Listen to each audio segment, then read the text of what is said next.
পঞ্চম শ্রেণীতে পড়ুয়া একটি নিষ্পাপ শিশুর নিথর দেহ পড়েছিল ভাড়া বাড়ির গলির রাস্তার উপর।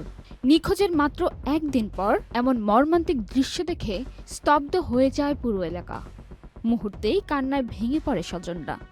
শোকে ভারী হয়ে ওঠে নারায়ণগঞ্জের বন্দর দড়িসোনাকান্দা এলাকা। শিশুটির নাম আকলিমা আক্তার আলিফা।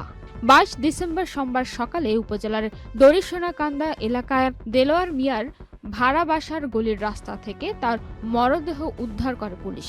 আলিফা স্থানীয় আলী মিয়ার মেয়ে এবং দড়িসোনাকান্দার সরকারি প্রাথমিক বিদ্যালয়ের পঞ্চম শ্রেণীর ছাত্রী। মেয়ের নিথর দেহ দেখে আহাজারিতে ভেঙে পড়েন মা।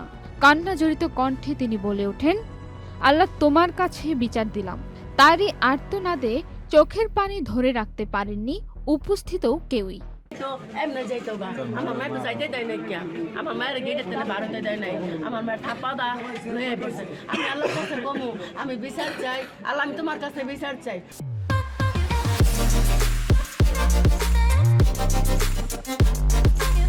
স্থানীয় সূত্রে জানা যায়, রোববার 21 ডিসেম্বর দুপুরের পর বাড়ি থেকে বের হয় আলিফা। এরপর সন্ধ্যা গড়িয়ে রাত হলেও সে আর বাড়ি ফেরেনি। আতঙ্কিত স্বজনরা সম্ভাব্য সব জায়গায় খোঁজাখুঁজি করে, কিন্তু কোথাও তার সন্ধান পাওয়া যায়নি। সারা রাত কেটেছে উৎকণ্ঠা আর অজানা আশঙ্কায়। পরদিন সকালে গলির রাস্তার পাশে একটি শিশুর মরদেহ পড়ে থাকতে দেখে স্থানীয়রা পুলিশে খবর দেয়। পুলিশ ঘটনাস্থলে এসে মরদেহ উদ্ধার করে। বন্দর থানার অফিসার ইনচার্জ গোলাম মুক্তার আশরাফ জানান, নিহত শিশুটির মুখ ও শরীরের বিভিন্ন স্থানে আঁচড়ের চিহ্ন পাওয়া গেছে।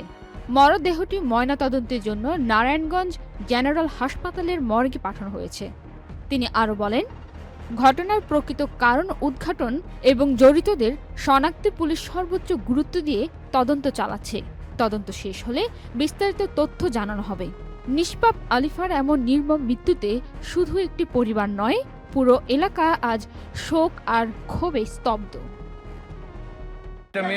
মেয়ে গতকালকে সন্ধ্যা থেকে নিখোঁজ।